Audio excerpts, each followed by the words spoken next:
চিংড়ি মাছের রেসিপি তো আপনারা অনেকেই অনেক রকমভাবে খেয়েছেন। তো চিংড়ি মাছ দিয়ে নতুনত্ব কিছু বানাতে মন চাইলে পুঁই শাক দিয়ে চিংড়ি মাছের এই রেসিপিটি অবশ্যই একবার আপনারা বাড়িতে ট্রাই করে দেখতে পারেন। আমি আপনাদেরকে গ্যারান্টি দিয়ে বলতে পারি, চিংড়ি মাছের এই রেসিপিটা থাকলে কিন্তু দুপুরবেলা নিমেষেই এক থালা ভাত শেষ হয়ে যাবে, আর অন্য কোনো কিছুর কিন্তু প্রয়োজনই হবে না। আর এই রেসিপিটি একবার বানালে কিন্তু আপনাদের কাছে বারবার রিকোয়েস্ট আসবে এই রেসিপিটি তৈরি করার জন্য। তো চলুন দেখে নেওয়া যাক আজকে আমার এই রেসিপিটা।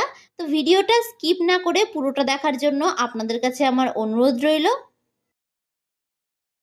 এই রেসিপিটা তৈরি করার জন্য সবার প্রথমে আমি এখানে নিয়ে নিয়েছি পুঁই শাকের পাতা। এখানে আমি পুঁই শাকের পাতাগুলোকে খুব ভালো করে ধুয়ে পরিষ্কার করে নিয়েছি। এইরকম বেশ কয়েকটা পাতা কিন্তু আমি এখানে নিয়ে নিয়েছি। এবার আমি এখানে নিয়ে নিয়েছি কালো সর্ষে ও দুটো কাঁচা লঙ্কা। ঝালটা অবশ্যই এখানে আপনারা যে যতটা খেতে পছন্দ করবেন সেই অনুযায়ী দেবেন। আর আমি এখানে কালো সর্ষে দিয়ে রেসিপিটা করছি, তবে আপনারা কিন্তু চাইলে সাদা সর্ষে ও কালো সর্ষে দুটো মিলিয়েই করতে পারেন।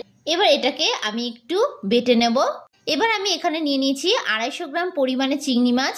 চিংড়ি মাছগুলোকে কিন্তু খুব ভালো করে ধুয়ে আমি পরিষ্কার করে নিয়েছি।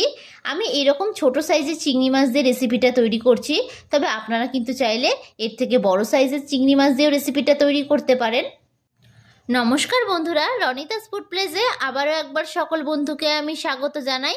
আমি আবারও হাজির হলাম আপনাদের সামনে নতুন একটি রেসিপির ভিডিও নিয়ে। এবার আমি এই চিংড়ি মাছের মধ্যে দিয়ে দেব সর্ষে ও কাঁচা লঙ্কা বাটা। আমি সর্ষেটাকে শিলে বেটে নিয়েছি, আপনারা কিন্তু চাইলে মিক্সিতেও বেটে নিতে পারেন। সর্ষেটা বাটার সময় আমি সামান্য একটু নুন দিয়ে বেটে নিয়েছিলাম, এতে করে কিন্তু সর্ষেটা একটুও তেতো লাগবে না। সমস্ত সর্ষের পেস্টটাকে কিন্তু আমি দিয়ে দিয়েছি। এবার আমি এর মধ্যে দিয়ে দেব স্বাদ অনুযায়ী নুন। নুনটা অবশ্যই আপনারা আপনাদের স্বাদ অনুযায়ী দেবেন। এবার আমি এর মধ্যে দিয়ে দেব হলুদ গুঁড়ো ও দিয়ে দিচ্ছি 5 টেবিল স্পুন অনুযায়ী কাঁচা সর্ষের তেল। এখানে কিন্তু অবশ্যই আপনারা সর্ষের তেলটা দেওয়ার চেষ্টা করবেন। সর্ষের তেল দেওয়াতে কিন্তু রেসিপিটা খেতে বেশ ভালো হবে। এবার একটা চামচের সাহায্যে খুব ভালোভাবে আমি চিংড়ি মাছের মধ্যে এই সর্ষের মিশ্রণটাকে খুব ভালো করে মিশিয়ে নেব। আমার এই ভিডিওটা যদি আপনাদের কাছে ভালো লেগে থাকে তাহলে অবশ্যই একটা লাইক করবেন। আর যারা যারা আমার চ্যানেলে নতুন বন্ধু তারা অবশ্যই আমার চ্যানেলটি সাবস্ক্রাইব করে দেবেন।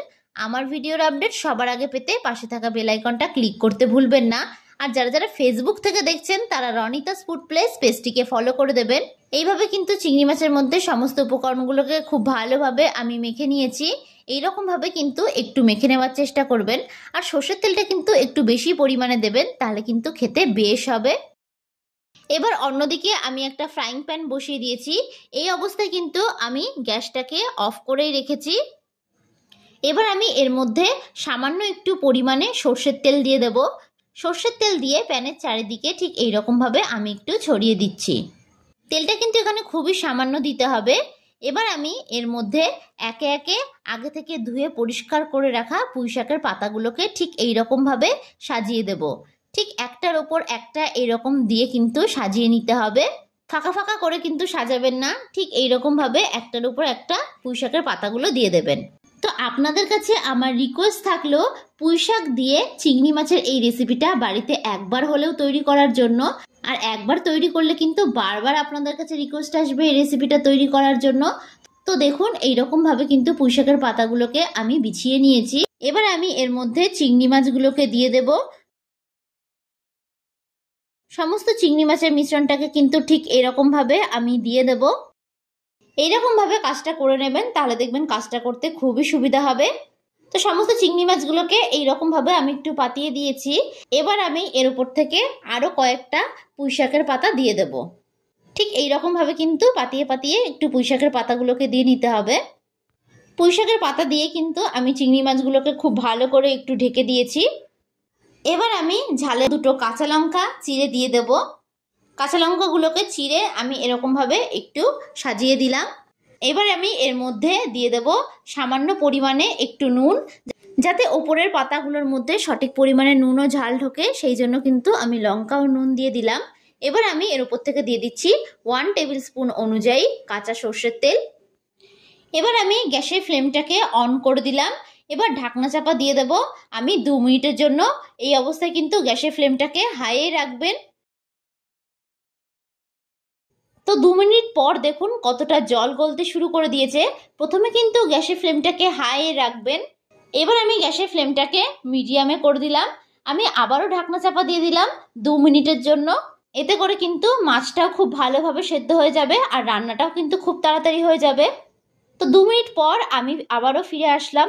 তো দেখুন জলটা কিন্তু টেনে গেছে আর ওপরের পাতাগুলো দেখে কিন্তু মনে হচ্ছে যে মাছটাও কিন্তু খুব ভালোভাবে সেদ্ধ হয়ে গেছে। তো এইভাবে একটু ঢাকনা চাপা দিয়ে কিন্তু রান্নাটা করে নিতে হবে। প্রথমে গ্যাসের ফ্লেমটাকে হাইয়ে রাখবেন, তারপরে যখন একটু জল বেরোতে শুরু করবে তখন গ্যাসের ফ্লেমটাকে মিডিয়ামে করে দেবেন। তো ভিডিওটা ভালো লাগলে লাইক, কমেন্ট আর আমার চ্যানেলটি সাবস্ক্রাইব করতে ভুলবেন না।